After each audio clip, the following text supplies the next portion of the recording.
Had another go on the dyno, no success again, sort of.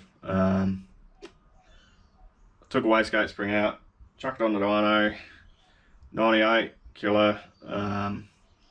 Went from about 12 pound to 18 pound over the rev range. Chris dialed in the closed loop boost control, 18 psi. It gets on about, I think it's full boost at about probably a bit over 4 grand.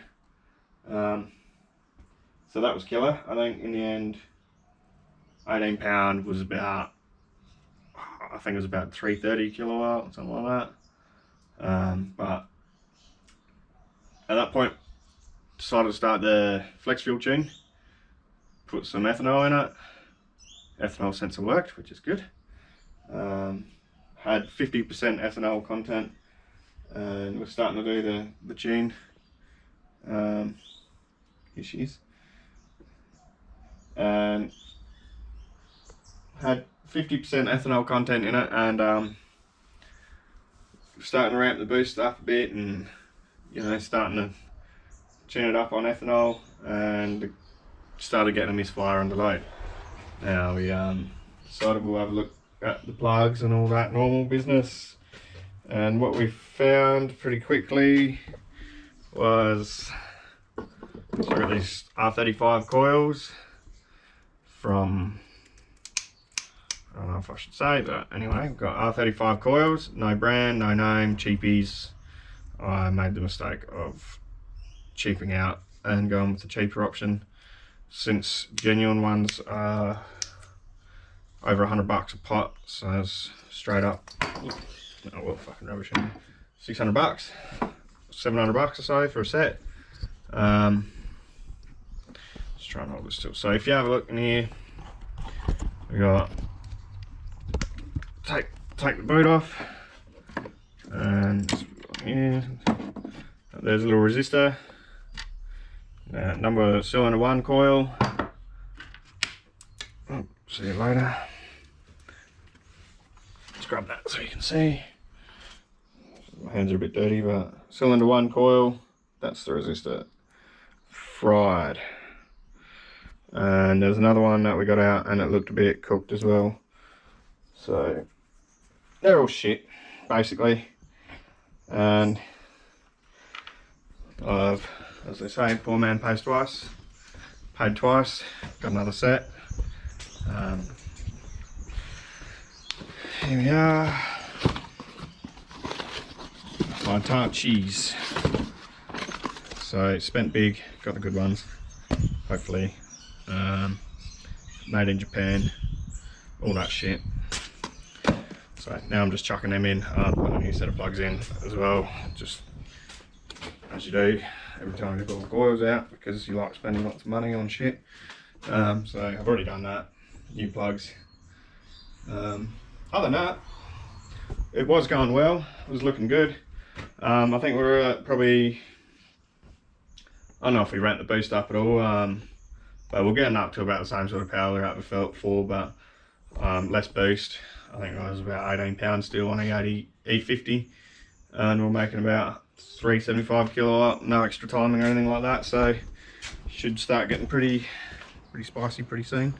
Anyway, I'm back on the dyno again next weekend, and we'll finish her off. Got my fuel there ready. A70s are specially designed to fit 4 jerry cans in the back, very conveniently. Anyway, that's the update. This video is probably starting to get quite long now, but the tuning process can be a bit less straightforward than you'd hope. Yeah, cool.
all tuned now. Got the A85 tune done. Didn't get much video of that, sorry.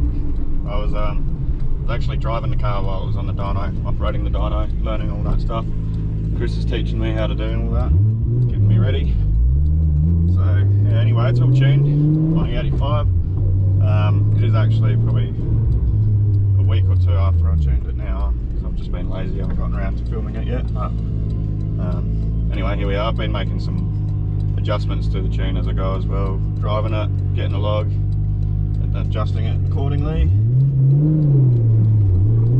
Trying to set up rolling start as well, which is sort of like, I guess, anti-lag in a way, not really like the rally anti-lag, but basically I can just pull up handbrake enough for it to turn the handbrake light on, and that sends a trigger to the ECU. The ECU will get the RPM in the motor and try and hold it at that RPM. I can open the throttle all the way up and it will retard timing and car ignition to hold it at that RPM, but that allows it to build up boost, and then when I drop the handbrake it should just take off like a rocket, but instead it just wheel spins. So yeah, mostly this car is just, so far I don't think I've really had it on boost without it just being wheel spin. Anyway, I got roll racing next weekend, so I might do another video on that. But yeah, just wanted to wrap this video up, get a bit of driving in.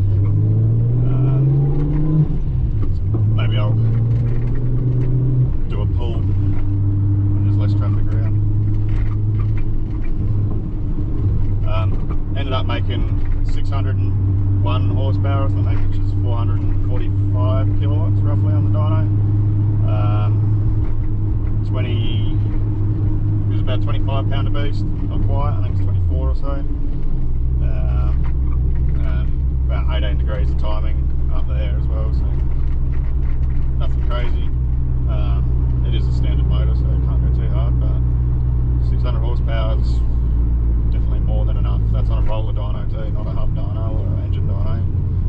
So yeah, and as you can see, it drives quite nice. It's very drivable at low speed. It is quite scary once you get on the boost though. It's definitely scared the shit out of me a couple of times. Got to be very careful, especially in the wet. These tyres are rubbish in the wet. Well, I've just been making adjustments to the acceleration enrichment, a little bit of the VE. It's just good to be able to get the log off and go over different cruising speeds and RPM, and just see, try and get that VE light spot on. But yeah, that's no spluttering, popping, hesitation, none of that. It drives like it should. Anyone who can actually tune a car properly will make sure it does drive properly at the end of the day. We've also been adjusting the fail safes, making them a bit more strict, and then driving it. An engine light comes on when there's it picks up an issue, and then the issue is basically set by me and the computer. Like, you give it a knock level, for example, and it will tell you that it's knocking over that level. So I've dropped that down quite a lot, and so it's a bit more sensitive to it. And just when it does pick up any noise, I check it out in the log and adjust it accordingly. It's on the 85 at the moment, so it's not going to be knocking, especially just driving around a bit. Like, for example, it picked up a bit of knock when I was trying out the rolling start, just because of ignition cut. It's not actually knocking. So I just got to adjust the settings to suit that. Also, the boost target table was set up so when you're at a higher throttle position, the boost target is what the target boost is. But I had issues going up the hill, going up a steep hill, where you're just sitting at 20% throttle, 100k an hour, and it's getting to like 2000 RPM, 3000 RPM or whatever, and starting to make a bit of boost. And because the target table was at 100 kPa, I thought that was an overboost. So I've just been sort of adjusting that as well, stuff like that. Annoyingly, with the ECU Master ECU, stuff like you can tell it to adjust the boost target based on intake or coolant temperature, for example, and basically it sets it as a percentage. So like, say you're at 110 degrees coolant, you might want to target 50% boost of like what you would have been targeting anyway. But the issue is that it adjusts the duty cycle target and the boost pressure target. So say you want 50%, it'll halve the boost pressure target, and then because the car makes more than that boost naturally, just you know, before even hitting boost control, it was hitting the boost cut, so that's kind of annoying. I'd rather just have it like turn off the boost solenoid over a particular temperature or something like that, so it'll just run at the minimum boost pressure possible, but not throw over boost codes or anything like that. Maybe I'll find a way, but at this point it's sort of like, it doesn't get hot or anything, but it'd just be nice to be able to tell it to turn the boost, tone it down a bit when it starts getting hot, in case I haven't picked it up yet. But at this point I've only just been driving around on the street, and that's probably all I really plan on doing with it, except for roll racing. But even then, it's not going to be long enough for it to start pushing up intake temps or coolant temperatures too high, causing issues there. So unless I do circuit racing, that'll, you know, push up the temperatures possibly if my cooling system's not up to it, I guess. But yeah, it's just one of them things I'll have to look into a bit more. Like, I've been looking through the tuning stuff quite a lot lately. Like I said, going through all the fail safes and stuff like that. Overall, drive's really nice. Clutch is a little bit touchy. Big throttle, so that's a bit touchy as well, but get used to it. Thanks for watching this long ass video, I guess. I'll try and get some proper driving in by the end of it, and I'll have another video of roll racing coming up soon, I think, if I can be bothered filming it. Maybe my mate will film it for me, with me, I don't know. We'll see how we go. Anyway, that's the story of this car getting tuned, I guess. Thanks for watching.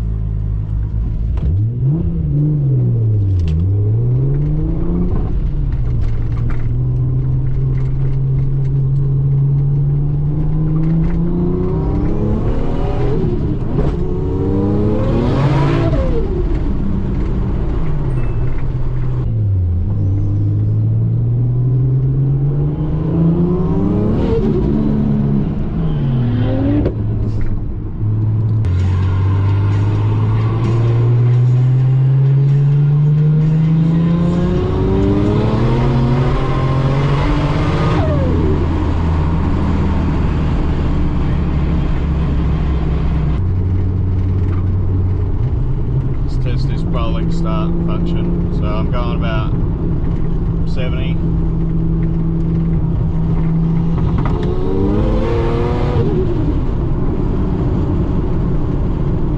I'll let you know how much boost that builds somewhere.